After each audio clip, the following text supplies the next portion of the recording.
Okay, T-Birds, this is your bonus edition of On the Farm with Mr. T. We're talking about science. We're talking about cover crops. Cover crops are what we use in our farm to make our soil healthier. So behind me is a bed. We call these garden beds. These are beds that has, last year on top of this bed, we grew cabbages. So there was lots of cabbages in there. At the end of the season, we harvested them. And then once we harvested them, we spread the rye cover seed just like we did at school on our school garden. Remember throwing that rye seed onto the bed there and that green started to grow up? This is what it is. It's rye grass and it's growing and it does several things. One, it holds the soil down because it throws out those roots. Those roots hold the soil down, so if it's windy or if it rains a lot, it doesn't wash it away. So it protects the soil that way. But also, it provides a home. Inside the soil are thousands of little soil animals. Most of them we can't see. We can see things like earthworms and ants. They live in the soil and they have an important role to play in keeping our soil healthy. But besides the ones that we can see, there are lots of tiny soil organisms or soil animals, things like nematodes. They live in the soil. We can't see them. Most of them we can't see, but they have an important role to play. So by having this crop in the ground, it puts those roots down. There's places for those soil animals to live. Now what I'm going to do is I'm going to cut this cover crop down. It started off with a tiny seed, put down roots, put a shoot up, put its leaves out, gathered in solar energy like a solar collector, developed nice thick root systems, and became healthy and a home for all those soil animals. And here's what it looks like. So here you can see,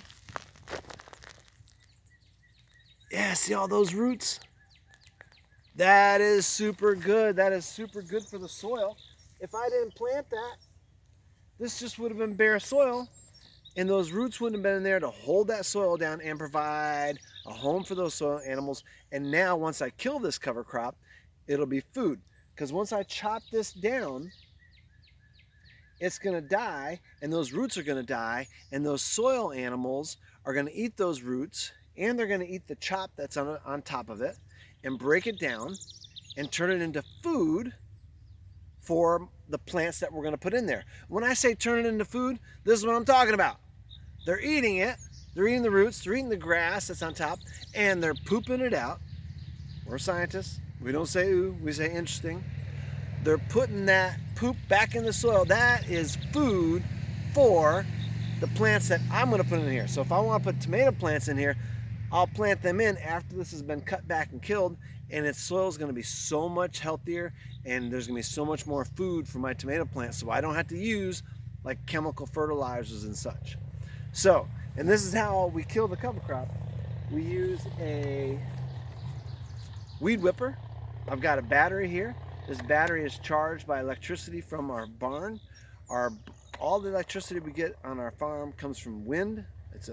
We buy wind-powered electricity, so we're not using fossil fuels, which are not renewable, are not going to last forever, and contribute to pollution and climate change.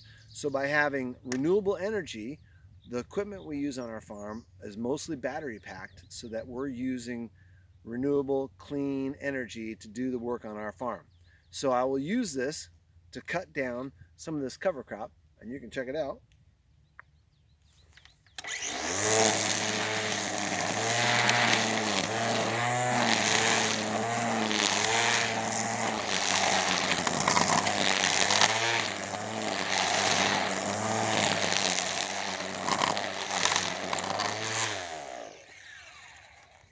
Okay, so what's going on right now is I've got a cover crop cut, so it's going to die back. All this stuff is now food for those organisms, for those soil animals, as well as the roots. The plant doesn't need the roots anymore because I just cut it, I killed it. Those roots are going to die back. The soil animals are going to eat those roots, and they're going to produce food for the plants that I want to put in here. Now, another thing we do is once we've cut this cover crop, we're going to cover it with a black tarp. And this is what the black tarp looks like. I got it right here. And so this tarp, this is another bed that I've already cut. This tarp has been covering it, so if it tries to grow back, there's no sunlight. So this grass is not going to be able to grow back because there's no sunlight. So I cut it to kill it, then I cover it with this tarp so that no sunlight gets to it, so it can't try to come back. It's completely dead. The soil animals are eating the new roots and the chopped up grass. I'm basically farming soil animals so that they can produce food for my plants. Are you getting all that? And then the other thing that's kind of cool is this tarp that I'm using is actually a reused billboard. So a billboard is something that you drive along the highway, you see a big sign and it says Michelin tires or something like that. Well, that's what this is. This was a sign that came from a billboard, and then we cut it to length so that it would fit our beds and would help us suppress or kill the cover crop so that it provides food for our plants. Just one part of how we do our farming here on Tewksbury Grace Farm in a way that we try to work with nature and not use chemical fertilizers or chemical pesticides and stuff like that. So, all right, T-Birds, I hope you had a great day. I hope a lot of you were playing outside, having fun, enjoying this great weather. Be out in nature, look for things. This is springtime. It's time to look for your first hummingbird, your first, look for things that have not been here all winter. Watch the leaves come out on your oak trees because they're always like the last ones to come out. And just be out in nature and enjoy as much of it as you can. And I will see you tomorrow. Love you guys.